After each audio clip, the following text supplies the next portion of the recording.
నువ్వు ఎన్నిసార్లు వాక్యం చదివావు, వాక్యం నీకు తెలుసా, సువార్త నీకు తెలుసా అన్నది కాదు. ఎంత సానబెట్టావు వాక్యాన్ని. కత్తి ఉండడం ప్రాముఖ్యం కాదు, ఆ కత్తి పదునుగా ఉండాలి. ఆ కత్తి కోస్తే తెగిపోవాలి. ఎంత పెద్ద కత్తి నీ చేతిలో ఉంటే ఉపయోగం ఉంది దానికి పదును లేనప్పుడు? నువ్వు కొయ్యడానికి వీలయ్యే షార్ప్నెస్ దానికి లేనప్పుడు ఎంత పెద్ద కత్తి ఉంటే ఉపయోగమే ఉంది?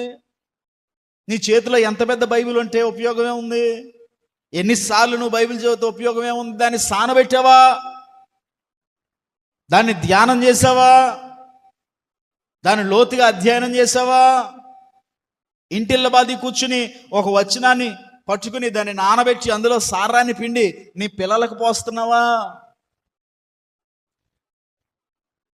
ఒక వచనాన్ని పట్టుకుంటే, ఒక వాక్యాన్ని పట్టుకుంటే, ఒక అధ్యాయాన్ని పట్టుకుంటే దానిలో సారాన్ని పీల్చే వరకు.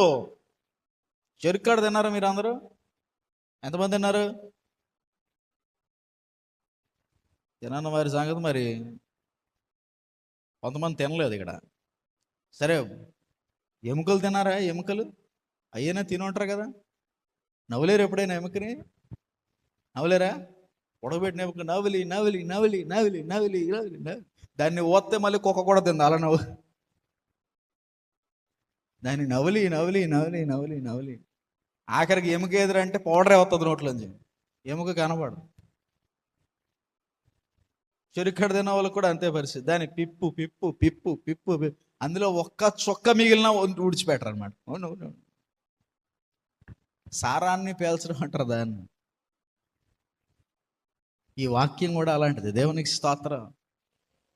ఒక అధ్యాయం నీకు దొరికితే, ఒక వాగ్దానం నీకు దొరికితే అందులో సారాన్ని మొత్తం తీసుకోగలగాలి. ఎంత వీలైతే అన్న పిండగలగాలి. దేవునికి స్తోత్రం. అప్పుడు నీ కత్తికి పదును ఉంటుంది. దేవునికి మహిమ కలుగునగాక. నువ్వు ఎన్నిసార్లు బైబిల్ చదివానక దేవుడు నిన్ను పట్టుకున్న వాక్యాలతో, దేవుడు నీకు ఇచ్చిన వాగ్దానాలకి ఎన్నిసార్లు పదును పెట్టావు?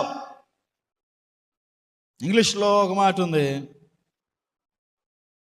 Jack of all master of none అని. అంటే అన్నీ తెలిసాడికి ఎందులోనూ ప్రావీణ్యం ఉండదు. విన్నారు ఎప్పుడనేది?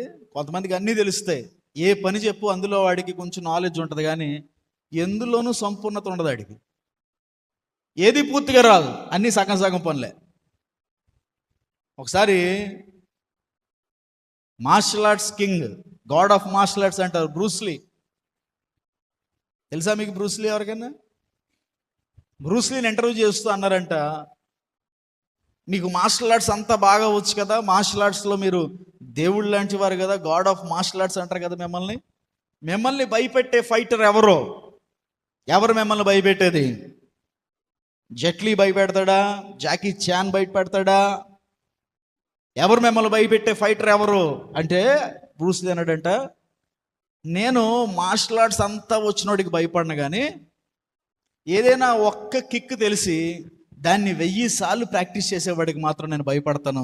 వాడికి మార్షల్ ఆర్ట్స్ అంతా అక్కర్లేదు, వాడికి తెలిసిన ఒక్క షాట్ 1000 సార్లు ప్రాక్టీస్ చేస్తే వాడు ఆ ఒక్క షాట్తో నన్ను గెలవగలడు అన్నాడట. దేవునికి స్తోత్రం. ఆ మాట నాకు చాలా ఇష్టం. బైబిల్ అంతా ఎన్నిసార్లు చదివినా సరే కొంతమందిలో పదును ఉండదు. ఎందుకంటే వాడు చదువుకుంటా వెళ్ళిపోతాడు. ఏ ఒక్క వచనం యొక్క లోతు కూడా ధ్యానం చేయాలని ఆశ వాడికి ఉండదు. ఈరోజు మీరు ఆత్మలు ఎందుకు రక్షించలేరంటే, మొట్టమొదటిది కనికరం ఉండదు, రెండవది కత్తే ఉండదు చాలా మంది దగ్గర, అంటే వాక్యమే. మూడవది వాక్యం ఉన్నా దానికి ఏముండదు. నీకు తెలిసిన 4 విషయాలైనా, దేవుడు మీతో మాట్లాడిన ఆ 4 విషయాలైనా, దేవుడు మీకు ఇచ్చిన 4 వాగ్దానాలైనా దాన్ని పట్టుకోవడం, దానికి సానబెట్టడం తెలియాలి. దేవునికి స్తోత్రం. అది దేవుడు ఎవరితో మాట్లాడాడు, ఎందుకు మాట్లాడాడు, ఎప్పుడు మాట్లాడాడు, అది నా జీవితంలో ఎలా నెరవేరుతుంది, ఏం చేస్తే నెరవేరుతుంది అనే సాధన ఎప్పుడైతే నువ్వు చేస్తావో, నీ చేతిలో ఉన్న కత్తికి పదును ఉంటుంది. ఆ పదునైన కత్తితో వెళ్ళి పంట కోస్తే వెంటనే దిగిపోద్ది. దేవునికి స్తోత్రం. నువ్వు ఒక వ్యక్తిని మార్చాలని వెళ్ళి, ఒక వ్యక్తికి సువార్త చెప్పాలని వెళ్ళినప్పుడు బైబిల్లో ఉన్న 66 గ్రంథాలు చెప్పేస్తావా? చెప్పగలవా? నువ్వు చెబితే వింటాడా? ఏదో ఒక వచనం, ఏదో 2 వచనాలు, ఎత్తి అతనితో మాట్లాడాలి. ఆ 2 వచనాలు నువ్వు మాట్లాడినప్పుడే అతని హృదయం కరిగిపోవాలి. అతని రాతి హృదయం ఏం చేయబడాలి? కోయబడాలి. దేవునికి మహిమ కలుగునుగాక.